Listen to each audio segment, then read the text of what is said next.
अस्सलाम वालेकुम dear students, class 9 का केमिस्ट्री का हम चैप्टर 7 पढ़ रहे थे and we were discussing about the sales.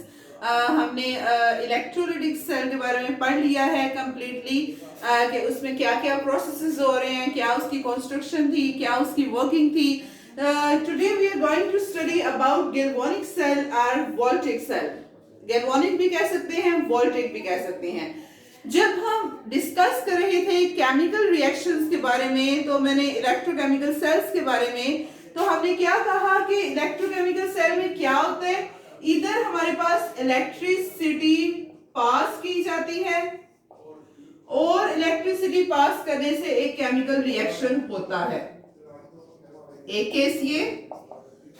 दूसरा हमने कहा यहाँ क्या होता है, एक केमिकल रिएक्शन एक सेल के अंदर होता है और उस केमिकल रिएक्शन की वजह से इलेक्ट्रिसिटी बनती है, इलेक्ट्रिक करंट जनरेट होती है। This is second case.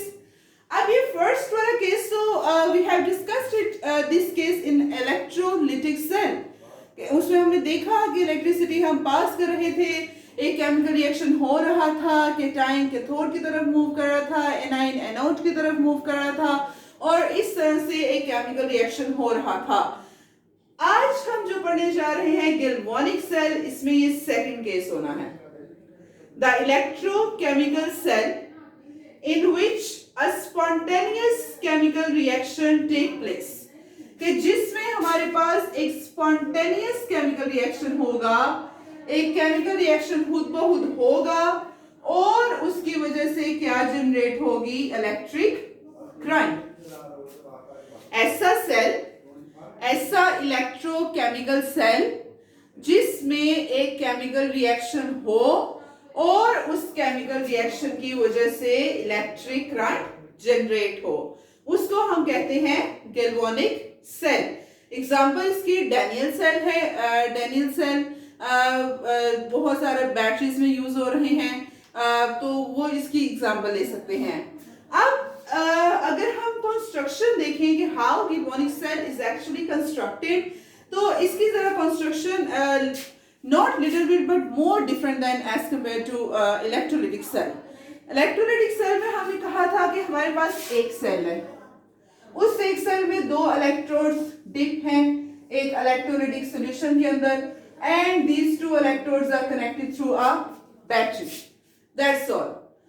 इलेक्ट्रोगैल्वेनिक cell में क्या होता है कि हमारे पास दो सेल्स होते हैं, दो हाफ सेल्स हैं, दोनों सेल्स मिला के तो एक गैल्वेनिक सेल बन गया ना।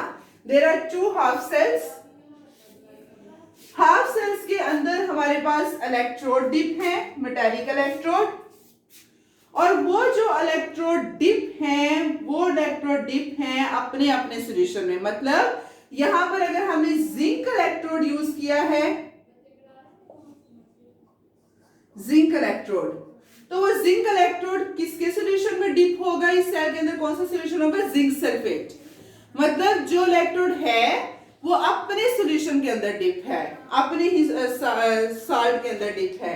जैसे जिंक का इलेक्ट्रोड है तो वो किस में डिप है, 1 मोलर जिंक सल्फेट सॉल्यूशन में, 1 मोलर जिंक सल्फेट सॉल्यूशन। उसके बाद सेकंड इलेक्ट्रोड हमारे पास फॉर एग्जांपल कॉपर का है, ये हमारे पास डिप है किसके सॉल्यूशन में, कॉपर सल्फेट सॉल्यूशन में। It consist of two half cells and two electrodes. The electrodes are dipped in 1 molar solution of its own salt.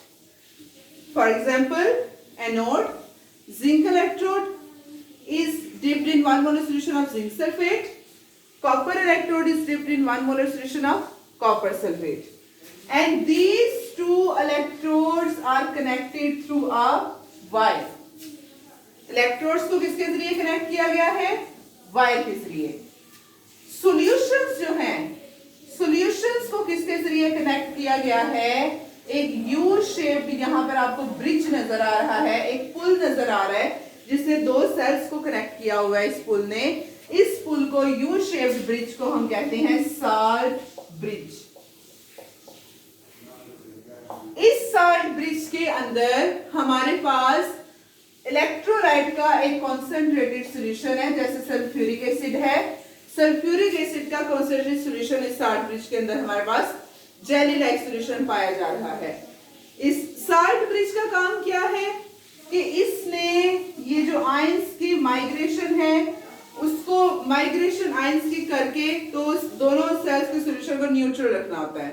Salt bridge का बेसिकली ये काम होता है कि इसने जो सेल्स हैं उनके दोनों जो सॉल्यूशंस हैं दोनों सेल्स के उनको न्यूट्रल रखना होता है by providing the migration of ions, कि यहाँ से आयंस माइग्रेट करेंगे। अब जिस टाइम आयंस से माइग्रेट नहीं करना उसके लिए क्या होता है, साल्ट ब्रिज के ये जो एंड हैं, ये एंड और ये एंड, ये सील होते हैं with the help of glass wool.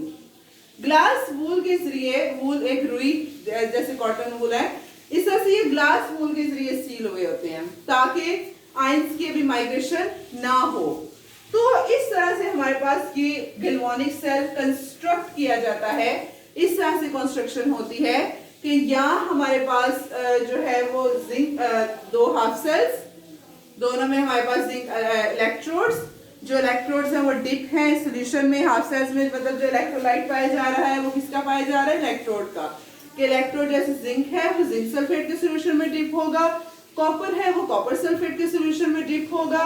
These two electrodes will be connected through a wire and these two solutions will be connected through a bridge, a U-shaped bridge known as salt bridge, उसके जरिए connected है।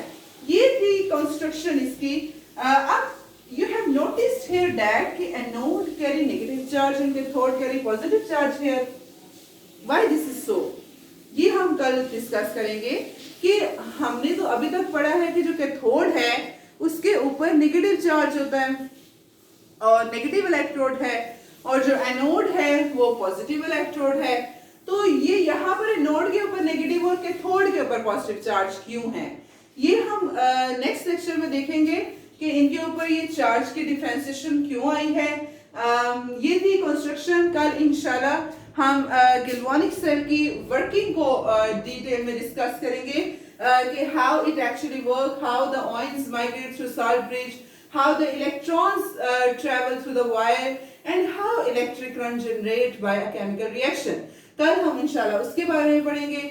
आज के लिए इतना ही। अस्सलाम वालेकुम, अल्लाह हाफिज।